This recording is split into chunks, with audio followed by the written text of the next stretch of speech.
Yo, what's going on, everybody? It's your boy Potentially. He's back with another video. We have chapter 1018 review. It's titled Jinbei versus Who's Who, or Who's Who versus Jinbei. Don't remember the order.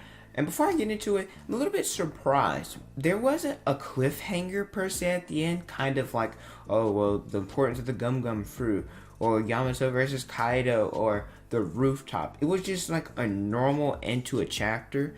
Maybe it's because next week's break is Weekly Shonen Jump's break and not something that Oda had planned. Like, it's not one of his scheduled breaks, so maybe that's why it's not like a big cliffhanger. The chapter wasn't bad. It was a lot of fighting, not a lot of information. It was a Jinbei fight, so it was cool. We've been waiting for this fight for a long time. The cover page, it was about Pepe and what's her name? Ulti.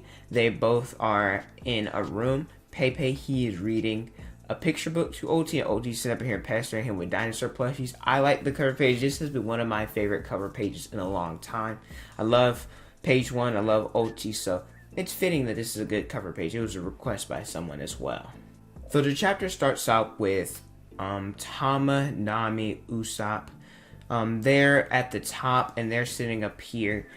You know, they were given orders, and she gave orders to the different gifters. The gifters are swaying sides, and people are like, oh, well, that brat, that child might have something to do with it. They finally probably figured it out, and they're attacking Tama. We see Usopp and Nami, they are running away, and so then they are saved by the Scorpion, Daifuku. I believe he was in Udon, so that's cool. And then we also see Speed, aka Horselina, and then we see Nami and Tama get on Horselina. Usopp's like, wait, what about me? As she's running away. And then later in the chapter, we see Usopp kind of just laid out on her. So I found that moment a little bit funny. Man, I am convinced. It is kind of ridiculous. A lot of people want to talk about Boa Hancock being a beauty, the most beautiful woman in One Piece. A lot of people say the same thing about Shirahoshi. Nami's up there too. Like, everybody just likes her for some reason. They say she has like a dynamite body, and then they also like her face. Like, Nami gets a lot of love. We see her and Zeus's interactions. Zeus are like, hey Nami, can I be your slave again? And Nami's like, no. And Zeus didn't be here. It's like, what? After all we've been through, she's like, you could be partners. She gives him a wink. And then Zeus's eyes, they turn to hearts, like, oh my goodness, I love you, Nami. Like, what? Zeus, what are you doing? Zeus is a simp, okay? But, you know, Usopp's like, okay, your ability's amazing. How you got Zeus. Tama's ability's amazing. Usopp, we need you to do something, man. You've been such a disappointment. I'm very hard on you. I liked you in Dressrosa because you unlocked Haki. But you didn't even beat page 1. You were getting caught the whole time. And you ain't done nothing but run and protect Tama. I'm going to need you to step it up for the rest of the arc. I don't know how much we have left, but I'm going to need you to do a little bit something. And so we cut to CP0. The goal, or the amount of people, is 16,000 to 9,000. So CP9, they're like, okay, we don't really care about what happens in the war. We're just sitting in here to confirm somebody's death is who's who. They're saying that he's fighting Jinbei, so it could happen. And so what I realized probably yesterday is when it comes to bounties, right? I forgot CP0 is actually a part of the world government, but they're there, so they'll know who beats who, because I forget, I think her name is Bo Huang, or Bo Hung, something like that. She has the ability to relay information, and so CP0 is going to know everything, who loses to who, so they could give a proper judgment on people's bounties. For example, Sanji beating Queen, they'll be able to understand Sanji's new bounties, Zoro versus King, Luffy versus Kaido, Jinbei versus Who's Who, all the Straw Hats and Kid Pirates and Law Pirates, well, Heart Pirates, they're different matchups, so they'll be able to give people proper bounties, which it's pretty cool. And then we cut to where I'd say about 70-80% of the chapter is Who's Who versus Jinbei. And Jinbei, he asks as he's fighting Who's Who, is your grudge against Luffy? And he's like, well, technically his grudge against red-haired Shanks, because he's the one and his crew stole the gum gum fruit. So it's confirmed. I made a video the other day talking about the gum gum fruit, and I was like, well, it's either one of two things. Either Shanks stole it directly, or he stole it from someone who stole it from someone. More likely than not, it made more sense that it happened directly. I thought we would get a Who's Who flashback. Maybe we still will. However, it is confirmed that Shanks and Lucky Roo are the ones who stole the gum gum fruit from Who's Who's ship.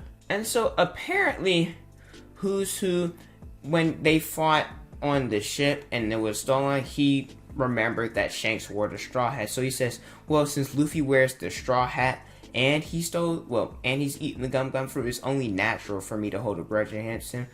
Who got a lot of hate in his heart. I guess they kind of did ruin his life a little bit by throwing him. Now he was in jail. But still, who, get over it, alright? Time has passed. And so we know that who can use the Rikoshiki techniques. He's shown to do the Takai, or the Iron Body, Soru, Shave. Instead of the finger pistol, it's the Fang pistol. And it was able to penetrate Jinbei's armament haki. It was shown that Jinbei was bleeding a little bit. And then he also attacked him. I liked, especially when they have the colored versions at the end, a little bit of some panels colored. I like seeing who's who. He attacked him with, like, I believe it's called Fang Cavalry Fang.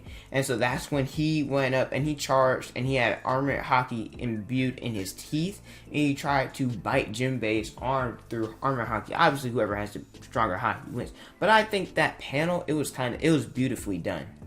I'm sorry, the attack was called Fang Cavalry Flash. And we also see Jinbei going back and forth. He using fishman karate. He hits him with the shoulder throw. They're just going back and forth. And so this is the reason why he holds a grudge against Jinbei. Who's kind of stupid a little bit. But basically there's this sun god Nika. Dang, that I could get canceled. But that's what it said. Or Nika. I'm going to say it that way.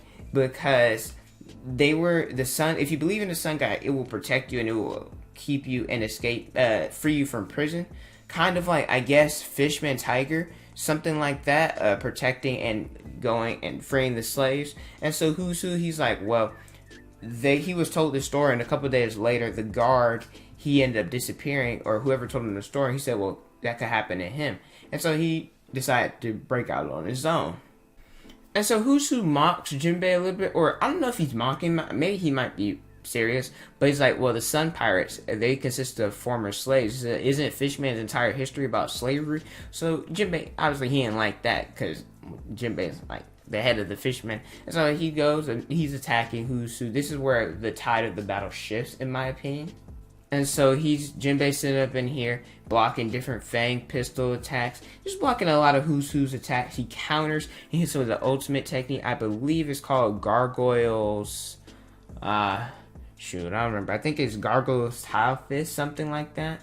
And he's like, well, if you're going to talk about our history, so you better not be half about it. So Jinbei, he had a dope moment. Like I said, there was nothing like a cliffhanger at the end. Like I said, maybe it's because Oda wasn't expecting a weekly Shonen Jump break and it wasn't his. Because usually at the end of his breaks, there's always some type of mystery. Like I said, Yamato fighting Kaido, the Gum Fruit, Kazuki Oden coming back, etc. Well, it was just... I didn't dislike the chapter. It was one of those chapters, it was fighting, it was about characters. Jinbei, I like Jinbei, but he's not one of my favorite Straw Hats.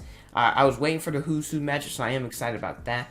The dialogue between the two, I was expecting a little bit more about the importance of the Gum Fruit. Maybe there's nothing important about it. It may just been that Who's Who is mad that he lost his job and he got arrested because he lost the Gum Fruit. I don't know. But at the same time, they wouldn't have government officials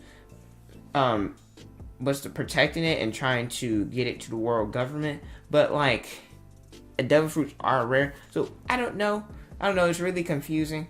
But like I said, there's nothing cliffhanger worthy at the end of the chapter. Overall, I give it about a 7, 8 out of 10 chapter. It was alright. But thank you guys so much for watching. Let me know your guys' thoughts in the comment section below. Don't forget to like, comment, and subscribe. Also hit the notification bell so you guys never miss out on a new video from it. Instagram, Twitter, Snapchat is on the screen in the description below. Thank you guys so much for watching, and don't forget to unleash your potential.